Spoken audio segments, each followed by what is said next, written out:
Hi, everyone. I'm Marvin Ranaldson. I am an associate at Nelson Nygaard Consulting. We work in urban planning, transit planning, just about all planning related to transportation throughout the country.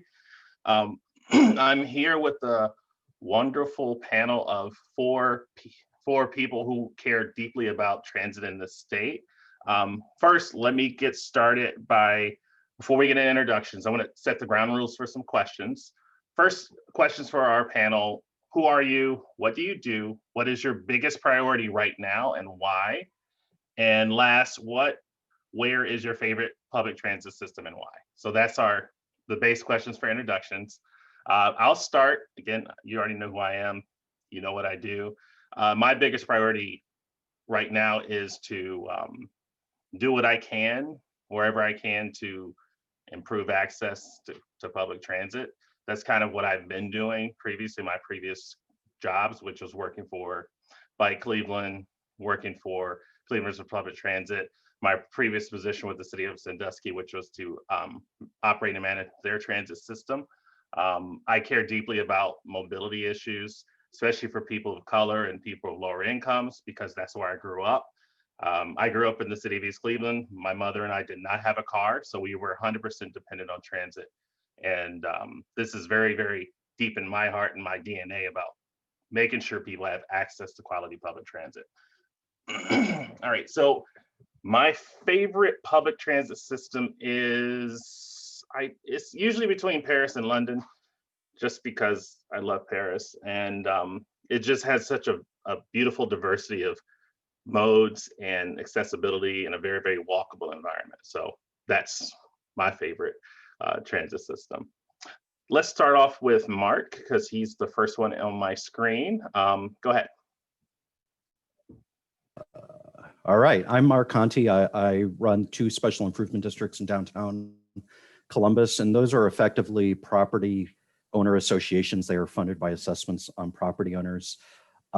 We have a lot of priorities. We're really set up to do cleaning and safety. And so, of course, today, we're mostly been concerned about what's going to happen at the State House between now and Inauguration Day. But getting into transit, which is what we're here for, our big focus has been our downtown CPAS program, where we were able to get the property owners to fund free transit for everybody who works within our district.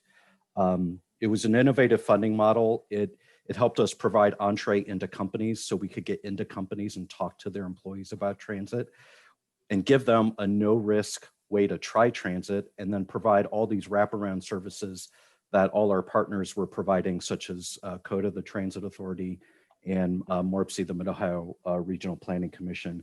And right before COVID hit, we were seeing our ridership increase. So overall, with our program, we were in existence for 2.5 years. We doubled transit ridership among our target population, which was great. We were helping companies to recruit and retain employees. We were providing what effectively was a giant pay raise to low-income employees in downtown.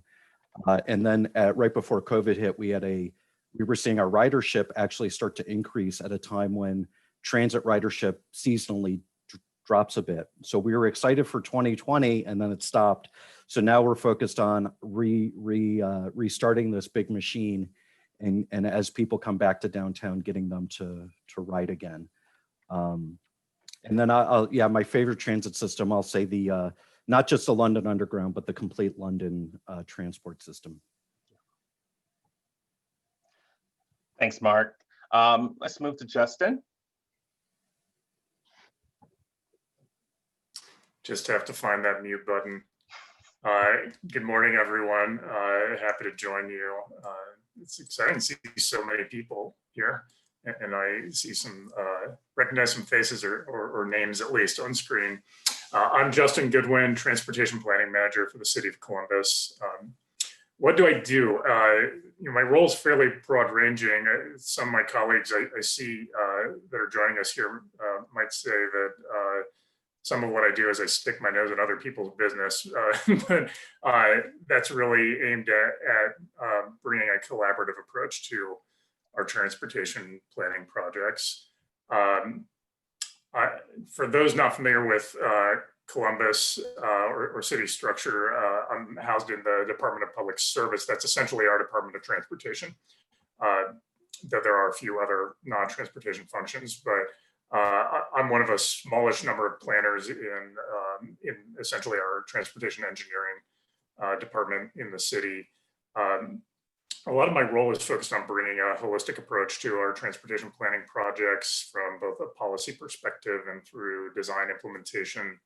And that includes a heavy focus on multimodal systems, active transportation, bicycle, pedestrian facilities, and a big focus on transit specifically. And I'm a transit rider and a bike rider, so I bring those interests to professional application. And also bring a view of coordination between land use and transportation policies. Biggest priority right now really has to do with all of those types of things. Last year, the city and our partners at COTA, Central Ohio Transit Authority, and MORPC, Mid-Ohio Regional Planning Commission, I know we have colleagues from both organizations joining us here on this session. We launched a partnership program called Link Us, and the us is a play on our Columbus branding for those not from the city here. This is a collaborative initiative aimed at implementing major mobility infrastructure investments for the city and the Central Ohio region, with a specific emphasis on high capacity transit corridors. And this is an outgrowth of a number of transit corridor planning efforts over the years. From COTA's perspective, they had a next gen plan a couple of years ago that looked at a long range high capacity transit system, and MORPC led a study called Corridor Concepts, which looked at a subset of corridors for opportunity to align land use and transportation policy. This initiative is also broader than that. It's multimodal, looking at first mile, last mile, bicycle pedestrian improvements, and coordinated transit supportive development. So within this program, we have two major corridor implementation efforts right now. I'm managing the Northwest Corridor, which is a 7-mile corridor that ultimately would link downtown Columbus to Dublin. And then COTA is also leading the East-West Corridor, which is a 20-mile corridor spanning the entire city, in fact, county line to county line. So this is really exciting. We're in the middle of all of this analysis right now, and we'll be having public engagement coming out in a couple of weeks here. And you can find out more about both of these projects on our website at linkuscolumbus.com. And so I talked a lot here. The last question, I believe, was favorite transit system. Well, you can't beat New York City in terms of a place that you can actually live without a car and rely on transit. But I also want to give a shout out to Minneapolis. We've been looking at a lot of what they're doing. They're a really good model for what we're trying to do with our Link Us program in taking this more holistic approach, aligning land use policy, affordable housing strategies, economic development with transit investments with an eye on equitable outcomes. So if you haven't been there, they've got a great system. I'd check it out. Thanks, Justin. Laura?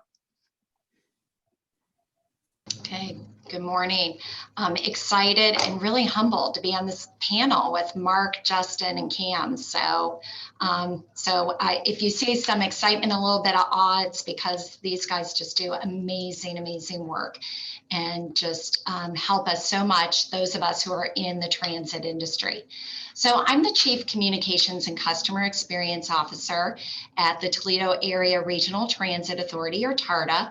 And in that role, I'm leading TARTA's new department, which we cover communications, community relations, customer experience, the customer service team for our fixed route and our paratransit. And then I also have this really fun extra role that I would say is like business development. And so I'm a point of contact for businesses, employers, nonprofits, just about anyone who wants to have more transit service, wants to do interesting things with TARTA, and every week we're hearing from new people are reaching out to us. I mean, last fall it was with Amazon. This week we're talking about Restaurant Week coming up in March with Leadership Toledo.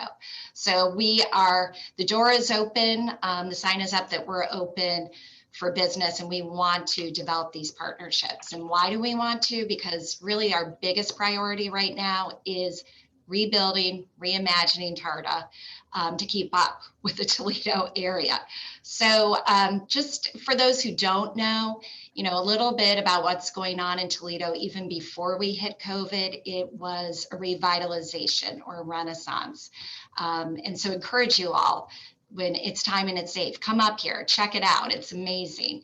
And just to back that up, we have $2.2 billion of investment going on. This is some really exciting announcements Toledo's Economic Development Department just released.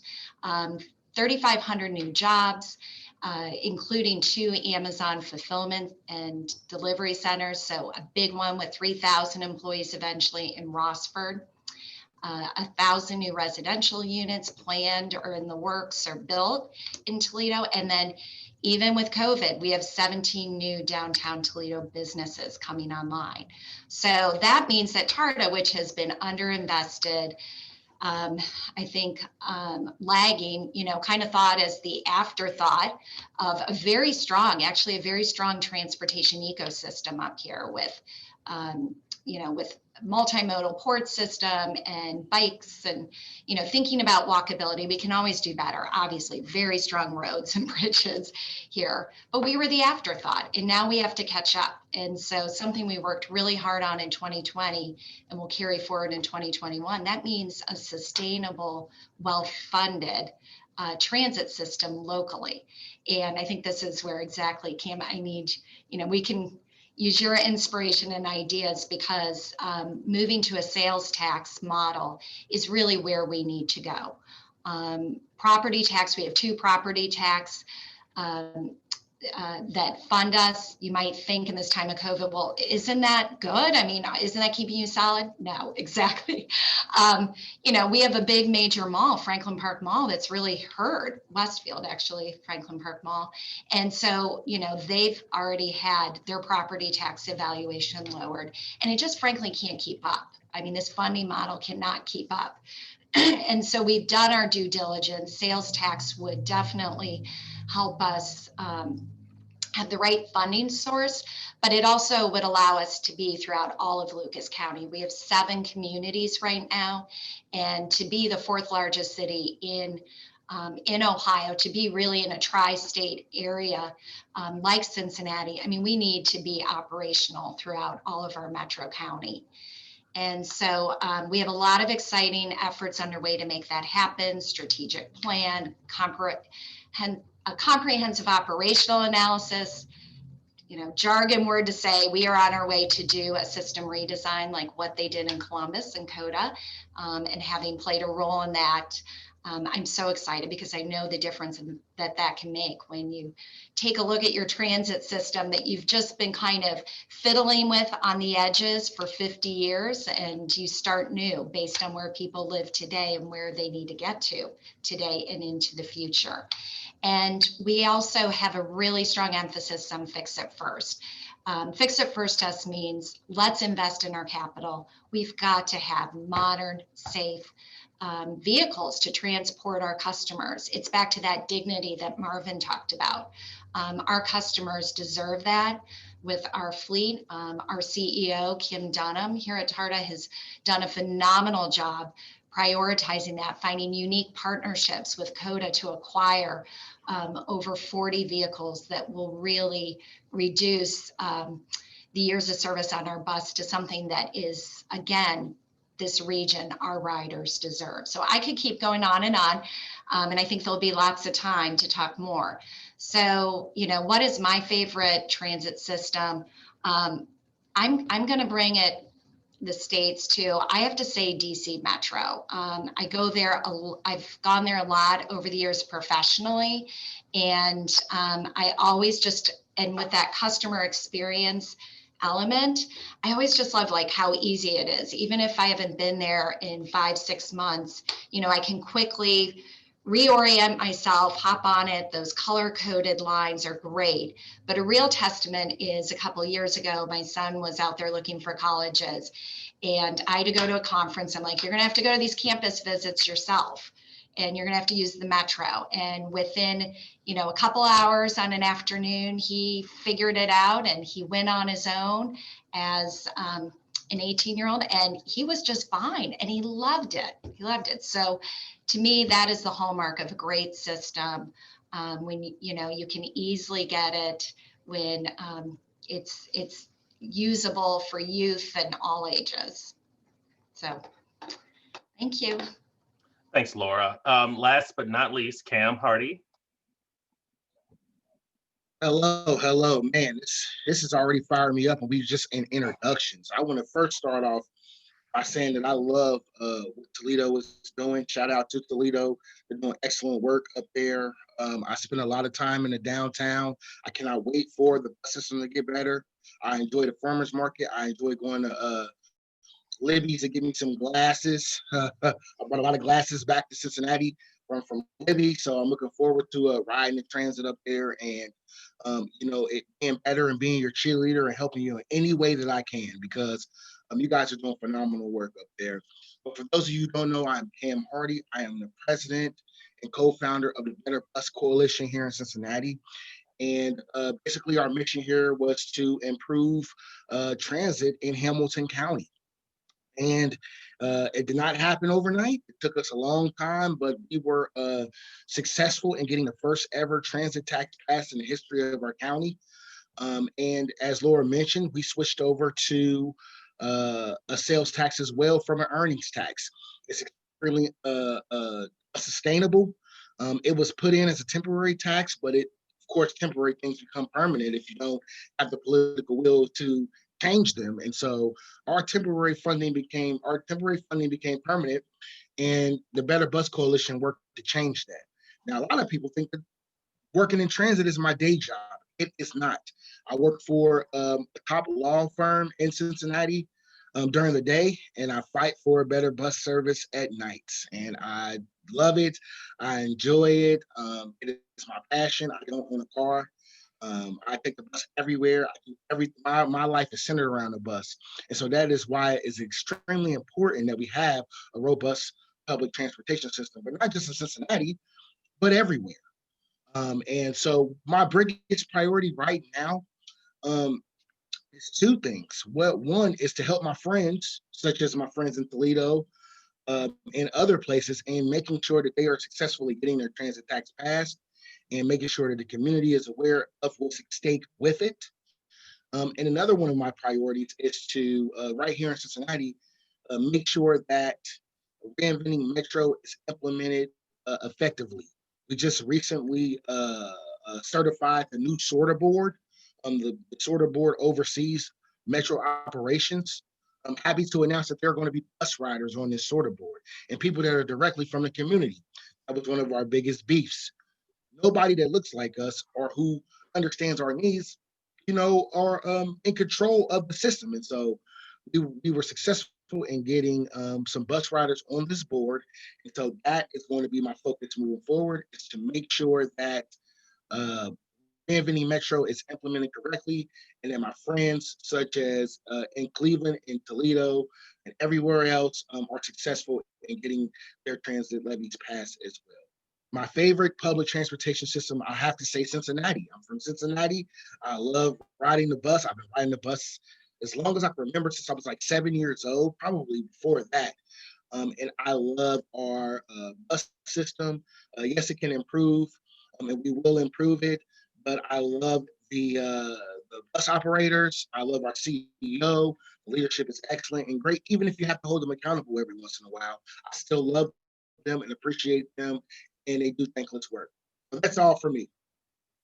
Yeah, thank you so much, Cam. I love this panel. We have such diversity just within it, from from Northern Ohio, Central Ohio, Southern Ohio. I think from my work throughout the country, Ohio is still very unique in that we have such a diverse urban fabric, from the southern river city in Cincinnati to the industrial north with Cleveland, Toledo, Youngstown. I could really keep going with those cities in the north. And our new city in Columbus, which is doing a lot of innovative work right now. I just want to, before we get into Q&A, we're gonna be doing this a little bit differently. So if anyone has a question for any one of our panelists, please put them into the chat. And then Angie will shoot them over to me, and then I can direct them to who I think should be answering that. That would be great. But while you guys are doing that, I want to ask a question from all of our panelists. So you all mentioned what your biggest priority is right now. What do you feel is holding you back from achieving that priority? I'm going to start with Laura. Well, I don't want to be a broken record, but I think our biggest priority is to be the transit system of today and the future for the Toledo metro region. And what's holding us back is that funding structure. Now, we are very positive that we can make inroads with that. There are 7 communities that make up TARTA. And last year we did have the support of 6 of the 7 to make that change. And it's really critical, I think, though, when we are having those conversations at a local level, that at a state level, they are supporting the priority and the needs of public transportation. And so obviously, the timing of this conference and coming up with the ODOT budget bill, I mean, this is a really critical time, given what we just went through last year during COVID, and we're still there. Just essential services like public transportation, we never stopped. And so, it's really important. It's that relationship between the local and state as far as our funding. And I'd like to see ODOT's participation in that continue to grow. Thanks, Laura. Marc? With everybody slowly coming back to work, I anticipate in 2021, I think our biggest challenge is going to be convincing people that from a COVID health perspective, it's safe to ride transit. And I kind of look right now to the Asian countries, because a lot of those countries dealt with COVID very, very quickly, and people just got back to work. And there's a great data set from Apple Mobility Trends, where you can see how requests from their Apple Map app have changed for different types of modes. So be walking, driving, transit. And if you look at a lot of the Asian countries, their transit ridership is back to where it was before COVID. So I think that's what we're going to be really focused on this year. But it also presents this opportunity, because if we have a lot of people not working in the office 5 days a week anymore, if that becomes the new normal for a lot of the downtown workforce, that might break them from buying that monthly parking pass, which then might get them to think about using their free C pass. Thanks, Marc. Justin. I am going to echo Laura in terms of funding as a primary challenge. I think probably no surprise to anyone joining this session of this conference. Our transportation funding structures nationally, from the federal level all the way down to local level for all of us, has just not been structured to advance transit as a priority investment. That we're seeing that change. A lot of what we're doing right now around our high capacity transit planning through the Linkus initiative I was talking about is getting a better understanding of what the likely costs will be for these major investments. High quality transit with all of the world-class amenities that we'd like to see with transit stations, and specifically dedicated transit right-of-way. That's a big element of what we're focused on. We want to implement transit that is going to be a competitive alternative to a single occupant vehicle. So it can't be stuck in traffic, which means we have to dedicate the infrastructure and build the infrastructure that actually allows that to function. It's not cheap. So as we get a better understanding of, from a design perspective, what it's going to take to do this and do it right, we'll get a better understanding of what the cost is, what our budgetary needs are, and it's going to require us to develop some innovative funding strategies in order to make these types of investments. I think everybody at the city and CODA, MORPC is heartened to see a new administration that is already talking about prioritizing transit and sustainable transportation at the US DOT level. Mayor Pete's saying all the right stuff, so we're excited about that. But it also means that we locally have to align our own priorities. And that's a big part of what we're doing through the collaboration between city, CODA, MORPC, other partners, is rethinking how we're allocating the resources that we do have available to us. How do we align our capital budgets and make sure we're moving in lockstep together, and just changing some of our historical policies around what we're investing limited resources in. Those changes don't happen overnight. So funding, I'll just throw one other challenge in that a lot of conversations happening in Columbus right now as we talk about creating that dedicated transit space, especially in our built up areas of the city. We're experiencing a lot of infill growth. We have limited space to actually expand the public right of way. So we're gonna have conversations around trade-offs. How do we allocate the public space in our roadways that we have? Can we reallocate lanes that are currently used for mixed traffic to dedicated transit space? And what does that do in terms of traffic impacts and concerns that people may have with that? But we're going to have to make some hard trade-off decisions, both in terms of how we fund things and how we design things. But we're moving through all of those hard conversations right now, so I think we're in a good place to really move forward and start to actually implement. And Cam?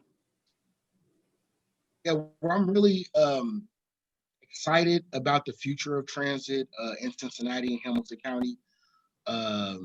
Moving forward, I think that we were able to get our tax passed right at the beginning of the height of this entire pandemic, and so I'm very grateful to the voters for supporting us. But I think now what's important is we move into implementation phase. And I think that is going to be, I wouldn't necessarily say a challenge, but we're going to have to make sure that people are held accountable. There were some promises that were made to voters and taxpayers, BRT and, things like that. And so it's time to start planning for those things now. And I echo the same sentiments. I'm very happy that we have a federal government that is talking about adding additional funding into public transportation. While we were very blessed to get, the tax passed, we're still hemorrhaging ridership at enormous rates. I mean, our express routes are empty, and so it's going to be important that, if we can't get those riders back, that we implement new service to get those riders back, but we also need the revitalization of our city too. And there is a lot of great things happening around revitalizing our city, and not just in the core, but all across Cincinnati and tri-state. And we have to continue to build on that, because I think that in order to get our ridership back and grow it, I heard someone earlier say that before COVID, the ridership was higher than normal. And we share the same sentiment. In Cincinnati, ridership was higher than usual before COVID. But in order to get those riders back, we have to make sure that we are getting them access to jobs, but also giving them new service to look forward to. We can't bring back the old stuff, all of the old stuff that we had. We have to be rethinking and reimagining these things. And that is what I think it's not necessarily a challenge, but I think that is what we're going to have to look forward to in the future. Yeah, thanks, Cam. I'm going to go to our first question from the audience. What do panelists believe is the feasibility of implementing a parking tax to fund transit across various jurisdictions throughout the state? I'm going to direct this question at Justin, because he looks like he wants this question. I'm not sure I do. So as I was discussing funding and the emerging conversations that we're having in Columbus and Central Ohio around funding strategies, we of course are going to have to look at tax structures and revenue streams and all those available options. You know, what are the revenue streams that we have now, and what is possible. You know, what may need legislation at the state level. We have a lot of questions that we don't have answered yet that we'll be exploring over the next year or so. Parking tax specifically, certainly seen that in being explored and tested in other cities. Right now, I'm not confident that Central Ohio would politically be in a position to adopt that. But I think parking tax or no, there needs to be a larger conversation just around the various funding mechanisms that could be employed. There are a lot of different tax structures that can be applied to transportation improvements. So I think it's a tool in the toolkit that could be explored. But you know, parking I think for all of our cities, it can be the third rail sometimes in terms of impacting people's what people perceive as a free public service, which we know parking is not truly free.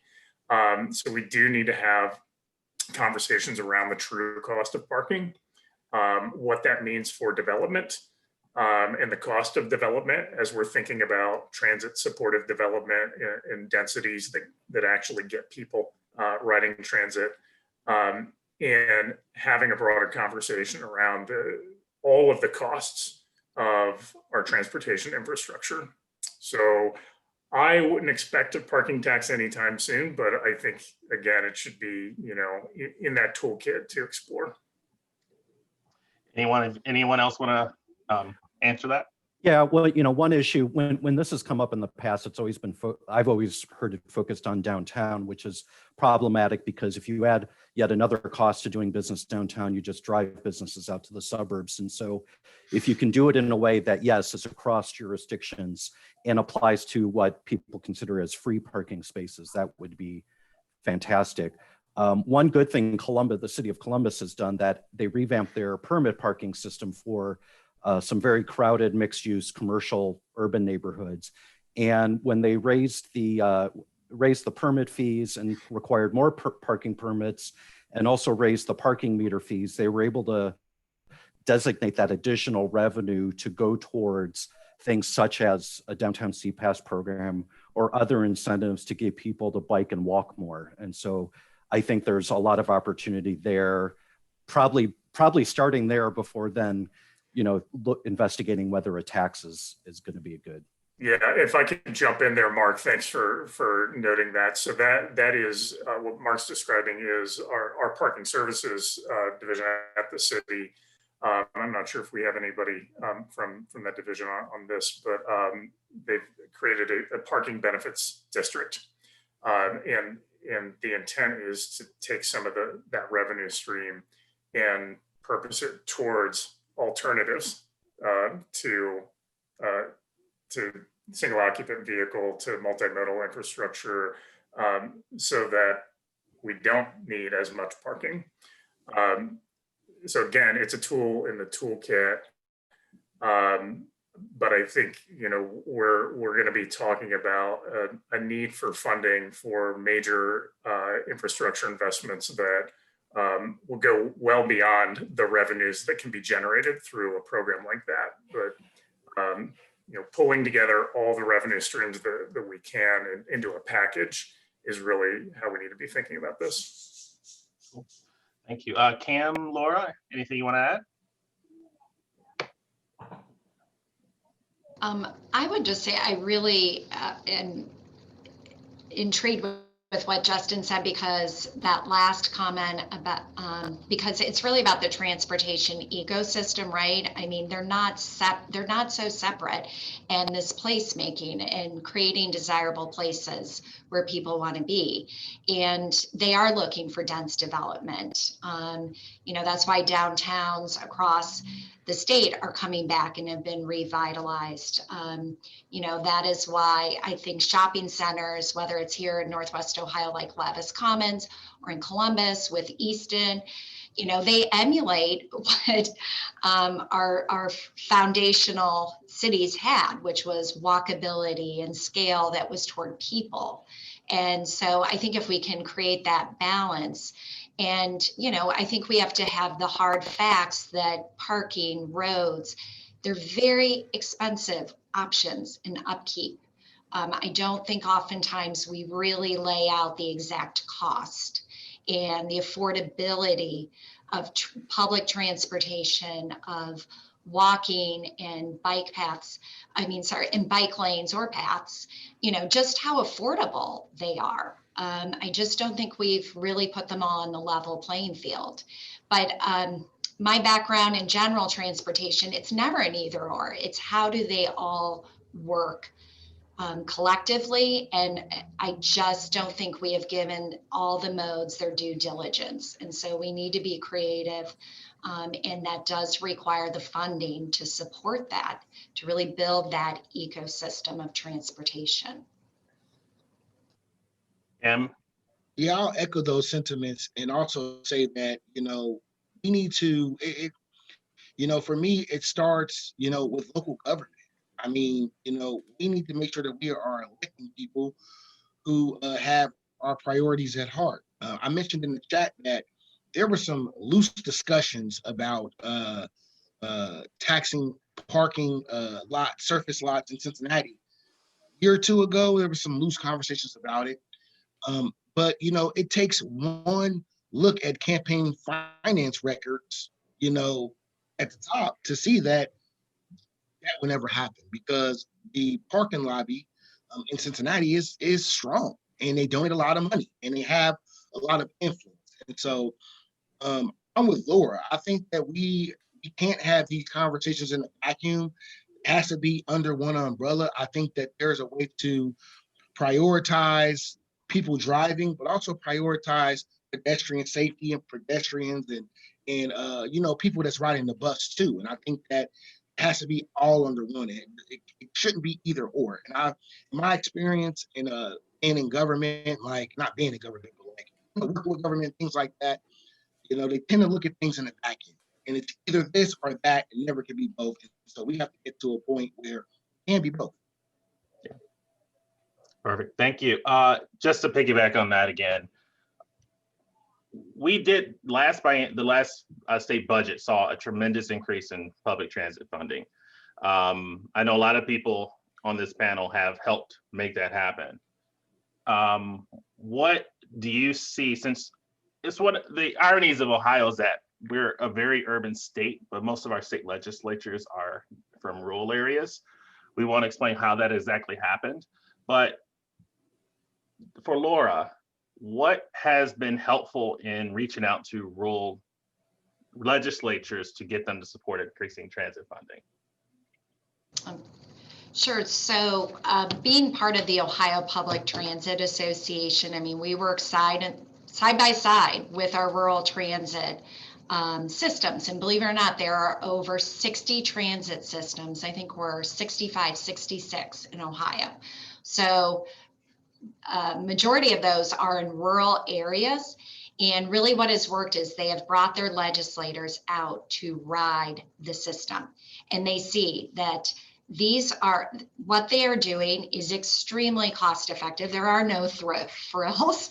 I just think about in Lancaster, and Carrie Woody was our past president. And, if there are staff that are not able to make it in, she goes from being the executive director of that transit system to being the dispatcher. It is about getting the service on the road every day, but they also get a chance to see who depends on it. People who have mobility challenges, who will never be able to drive, need transit. And those residents live all over the state. And in rural areas, even more so, there's not Uber and Lyft. So it's really getting them to come out and see it, touch it, feel it. That has been very effective. I think also it's knowing that rural and urban and suburban, we're all in this together. For example, where here in Toledo,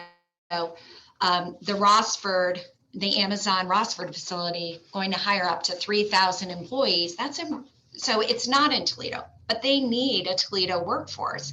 And as soon as their doors open and our stop open there with them, we started hearing from other businesses in Wood County nearby who have distribution centers. So these rural areas have a lot of open space.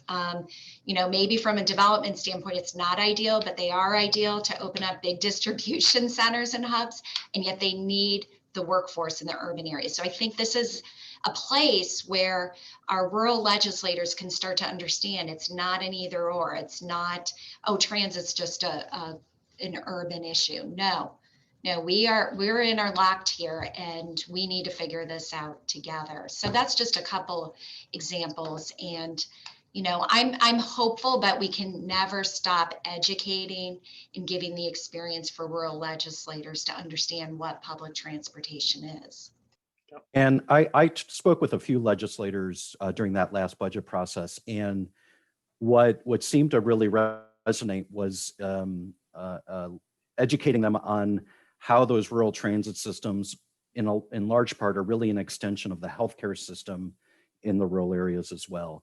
And that became very evident in the transit study that was done under the Kasich administration. Yeah, thanks, Marc.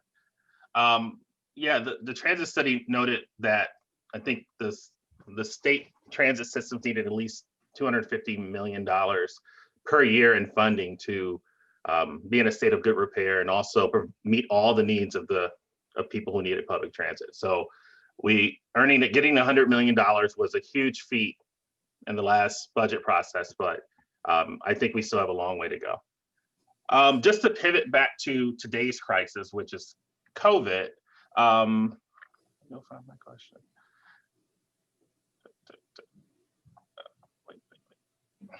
Oh, can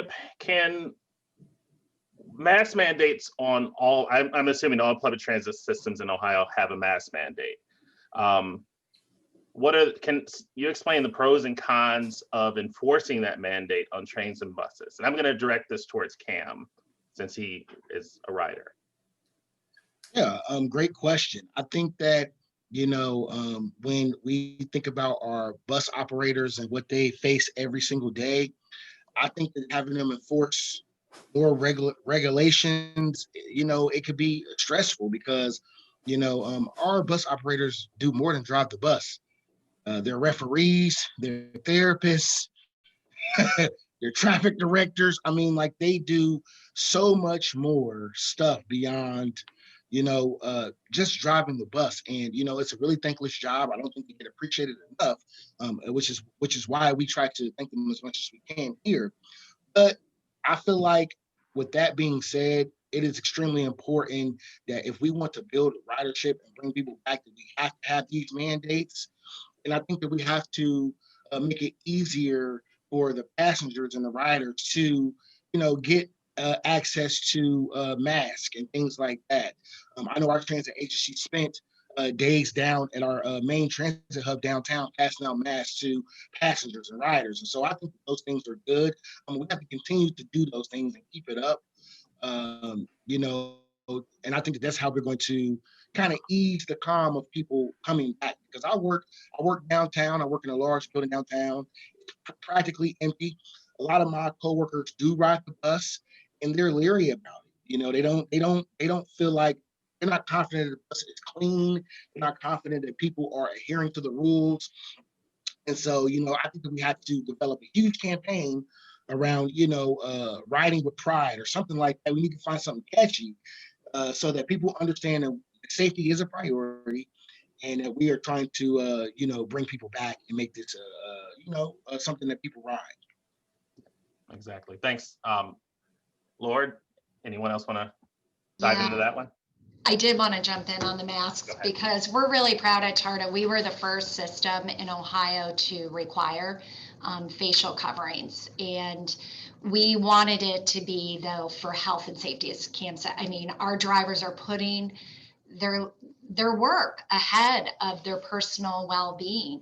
And so we didn't want it to come across as confrontational. So we worked with Toledo mayor, the police chief, and what we have done all along is we provide masks at no cost to our riders. So there is nothing to prohibit them, our customers.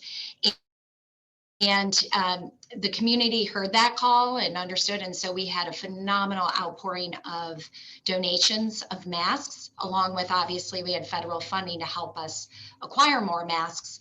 But, you know, just even recently, Lucas County provided us with 50,000 masks. So those are bundled in packages of 5. And so we're working on how to get those distributed. And I think it's going to be, you know, this is going to be the way of life for a while, and in some ways into our whole future, because what Cam's saying is so true. You know, it's how do you get people to understand that transit is safe as a transportation option? How do we get them to, we can't stop letting them know that every night we're disinfecting and sanitizing our vehicles. And in some cases, more than that, in some areas, you know, if you have a transit hub, and certainly within our facilities, I know, you know, it's a constant cleaning to make sure that as our drivers are in their, in between shifts, that they are in a safe, clean environment. But as I look to the future, you know, that's part of resiliency of our industry now is, okay, how do we, you know, this may not be our only pandemic, or this may just be our way of life. So what's our resiliency in that area? And I think it's masks, I think it's sanitizing, and something else. I think we're going to see all transit systems across the board be,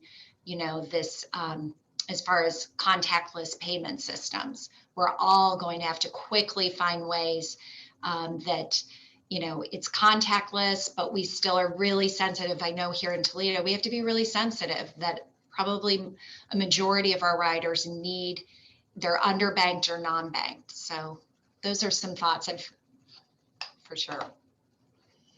Thanks. Marc or Justin?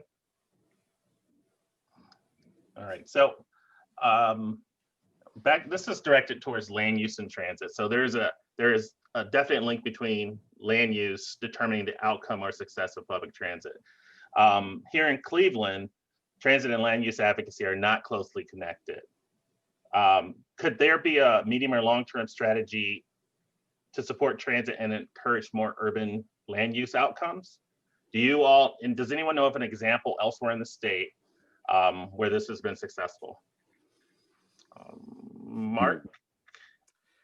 That's a really good question. You know, what I think is most important is that the people charged in each of our regions with attracting new jobs and helping businesses grow and expand, they need to understand that landing Amazon into a cornfield with no transit doesn't help anybody, not the least of which is the employer.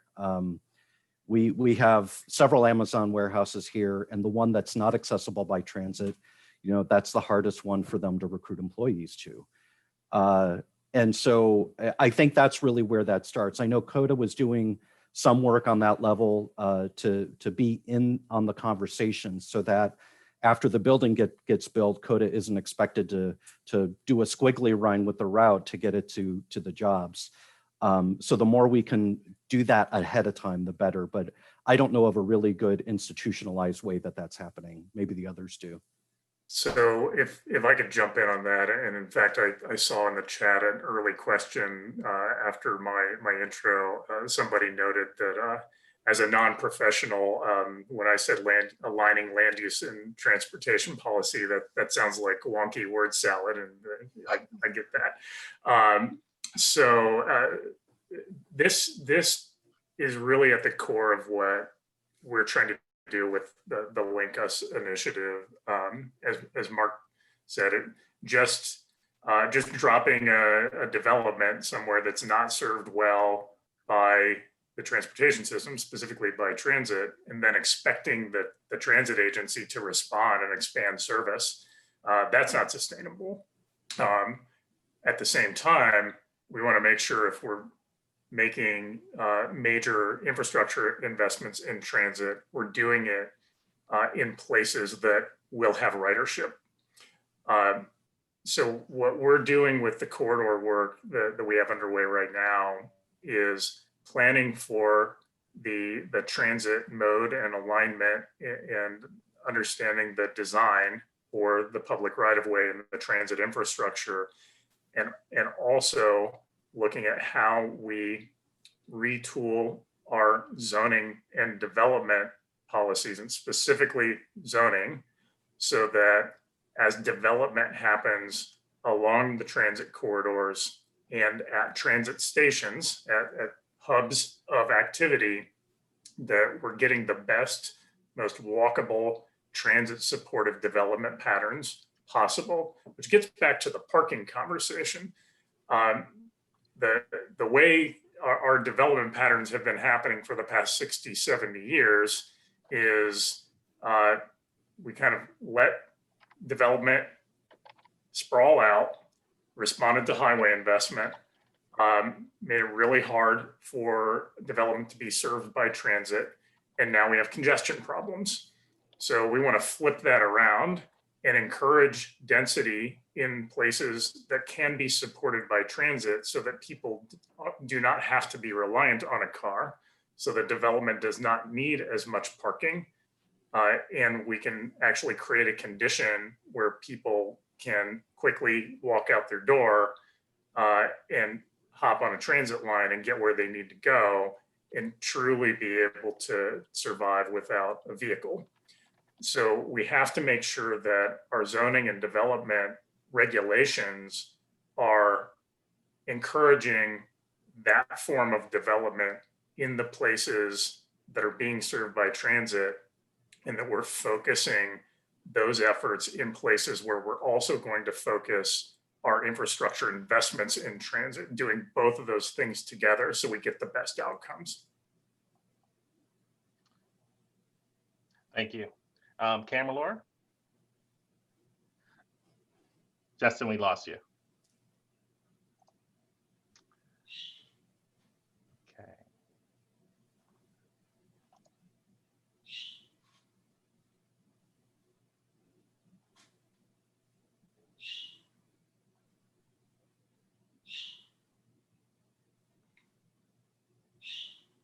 Can everyone hear me? Yes. Okay, good. Justin, you got cut off in the last part of your of what you were saying. Check your mic. Is your microphone working now? Can you hear me now? Yes. Yes. Okay.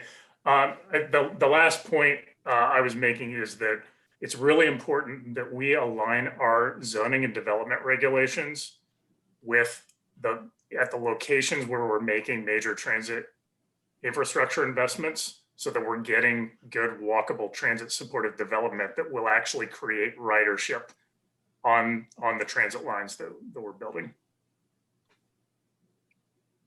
Perfect. Thank you. Laura, Cam?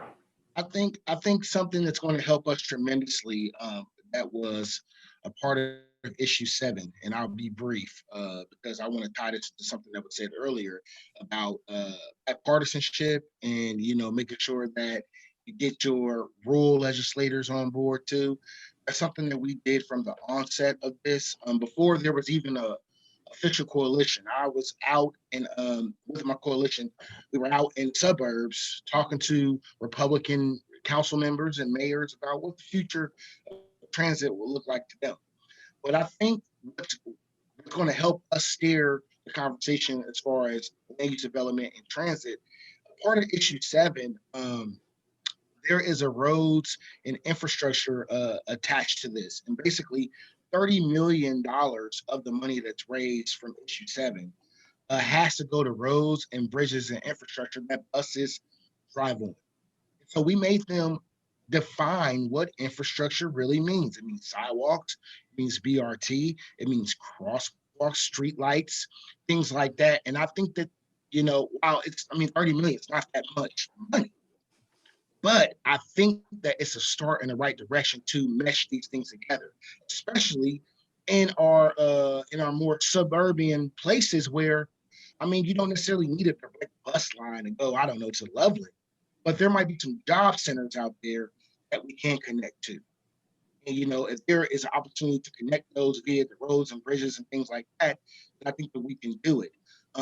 Another big project here in Cincinnati is our Western Hills Viaduct, which is part of where the 30 million is going to go to, you know, and they're going to put, you know, rail infrastructure on that bridge for the future.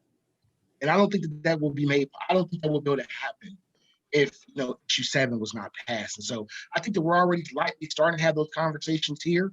I do agree that we need to have them on a larger scale, but we have to start somewhere. And I think we're in the right direction here in Cincinnati with that. Yeah, in Toledo, can you Go hear ahead, me okay? All right.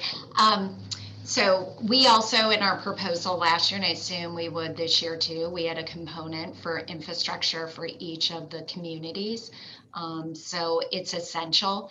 And I was just thinking, listening to Justin and Cam, I mean, one of the polling questions, you know, was what should the ODOT budget focus most on? Resources, and we said expanding service and lowering fares.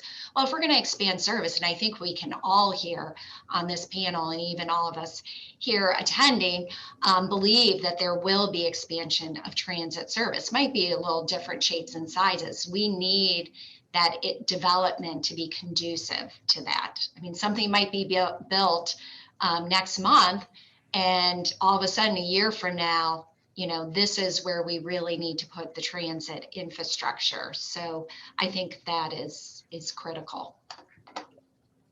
Yeah, thanks for that. Next question is about fare-free transit. Now, we do know that a lot of areas, a lot of regions have studied the use of just eliminating fares on transit to encourage more transit use. There have been a lot of discussion within transit circles about whether this is a viable option or not. Just starting off, I'm gonna start off with Marc. How do you feel about free transit, fare-free transit in Columbus or in the United States? Yeah, a lot of it's going to depend on what the goal is. And so I'll ignore what it means for the transit agency and their income, because I don't really know enough to speak about that. And, you know, you'd have to replace that revenue with something. But I think you got to ask yourself, if the goal is to get more people to ride, what are the real hurdles to getting people to ride? And to a large extent, and I speak a lot about our workforce coming into downtown Columbus, it's race and class. It's the fear of the unknown. It's ignorance about transit. And so just giving them free fares isn't going to change that. Now you then say, well, isn't that what downtown CPAS did? Sort of. Once we were offering free fares, the companies then allowed us to come into their companies and talk to people at staff meetings. We did a lot of hand-holding. We gave them, because it was free, they were able to try transit without giving up their monthly parking space. We did some educational videos. We got actual buses out on the street so they could just get on a bus that wasn't going anywhere and sit down in the seat and see how comfortable it was. So there was all this other stuff we were doing to try to get people to ride. Now, from the working poor perspective, yeah, getting free transit, undoubtedly we need to do that. But it's this issue of what's really going to get people to ride. And now that we got a lot of people riding downtown and people see the value of transit, then I think making it free for everybody is a lot better. But if people don't value it, whether it costs nothing or $1, it's not going to change anything. Thanks. If, Justin? if I could jump in on that, I agree with Mark, and I also won't speak to what it means for the transit agency's bottom line, but and full disclosure, I am a beneficiary of the downtown CPAS program, and when I am actually commuting, then I do use that, but I would ride either way. I think that it is something that really warrants serious consideration, especially for populations that really need it in our low wage workforce, and populations that don't have access to reliable transportation. But the other factor, as Mark's noting, what's actually going to move the needle for people and make them want to ride. I've talked a lot about infrastructure. I think that's the other side of it, is we've got to build a system and prioritize the movement of transit in the public right of way so that it actually is competitive with the alternative to a car. So for those who, there's this term riders of choice, which I don't really like, but there are, people like me that do have a car, and I could easily hop on the highway and get to work. And frankly, it's faster than transit right now. So we've got to make it actually function for people in a way that they say, oh yeah, this is convenient for me. It's fast, it's reliable. I know that it's going to come on time. I don't have to worry about it. It's seamless. And when I get off of it, I have a good short walk to where I'm trying to go. If you don't have those things, then a lot of people aren't going to be enticed to ride. Yeah. Thanks, Justin. Wait, but I want to add another caveat to this, is that how does this free transit versus a targeted low-income passes for targeted passes for low-income riders? Laura? Yeah, Mark hit it on the head with what is the goal? You have to start there with free transit or even discounted passes. What are you trying to achieve? What is the purpose of it? For us here at TARTA right now, we remain fare free. We started it because the goal was, and the purpose, it's one of the most effective safety measures during COVID pandemic. We don't have contactless payment option the way it needs to be. And so this has been critical to reduce that interaction between the customers and our employees. But now what we're realizing is that as this pandemic goes on in our ridership, think about, the jobs that they hold. I mean, cooking in restaurants. They are in the janitorial service at hospitals. I mean, they have so many critical roles, or they're trying to get back to work. And so, we really feel like right now as well, it can be a part of that, not just helping the community, but how do we come back from this really hard hit economic times that we have been in over the course of this last year. And so, that's again, back to the goals. I mean, yes, we have to think about our bottom line, and yes, how long is this sustainable? And so, but it's at the end, what are you trying to do? What is this, this tool trying to achieve? And so for us, those are the two things right now, and why we feel it's the right choice for TARTA, and we'll see going forward. Cam?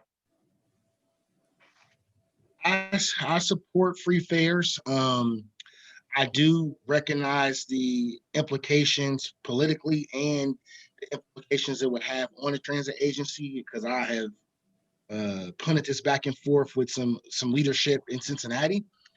I think that, again, in Cincinnati, we are taking steps in the right direction. I'm not a big fan personally of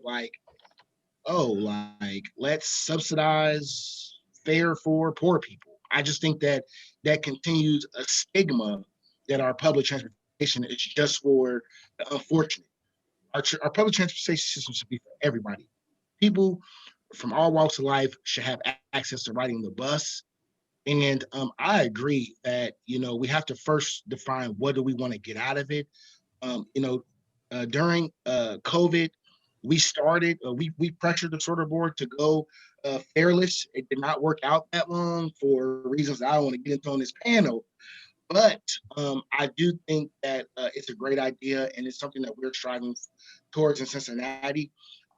There is part of issue 7, there was something that was made. Basically, we had a federal program a long time ago called Everybody Rides Metro, where basically the federal government subsidizes a portion of bus passes that you give to social service agencies and things like that. That funding had dried up about 5 or 6 years ago. And so through issue 7, that program is now permanent. I do support that. But I do think that we, need to think about this in just a broader term. Like, I don't think that it should just be free for poor people or free for lower income people. I think it should be free for all. It should be accessible for all. Yeah, thanks, Cam. We're winding down our session. One last question. What should our message be to the General Assembly and Governor in the future biennial budget? Let's start with Cam, because the last shall be first. Yeah. Well, I think that public transportation has to be, at the forefront and at the core. As I said earlier, we were successful in getting issue 7 passed, but our ridership is still taking a hit. And I do understand that is a part of the way that transit agencies make their money, is that the more people that ride, the more people pay fares. That's how you pay for your bottom line.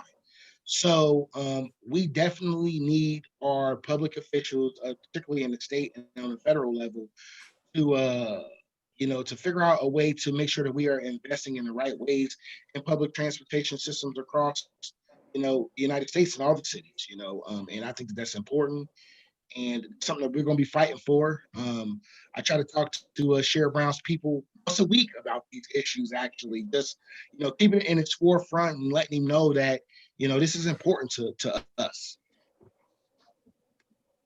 Thanks, Cam. Justin? I think it's important to continually deliver the message to the governor, to our legislators, policymakers, that real investment in quality public transit and transportation systems is critical to our economic competitiveness as a state, and to certainly our major metropolitan areas. You need to speak in the terms that our policymakers think in, and largely they think in terms of economic competition. So, you message to your audience, but it's also true, right? Certainly for Columbus, we know that our sustainable economic future and path towards a more sustainable development pattern, it really has to include major investment in transit. We can't keep doing the same thing that we've been doing in terms of our transportation spending.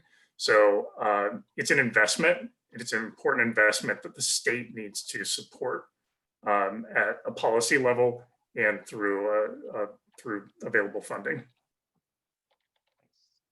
Laura?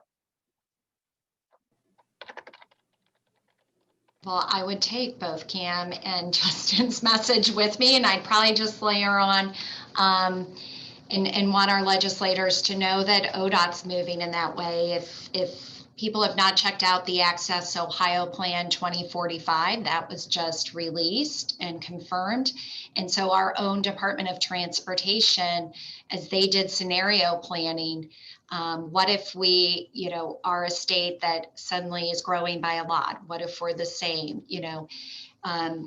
that in all of it, through all that different concepts, that transit is vital. And I think it's really important that we all reference their own experts, their own transportation experts have several tactics in that plan that need to be funded. So economy is critical.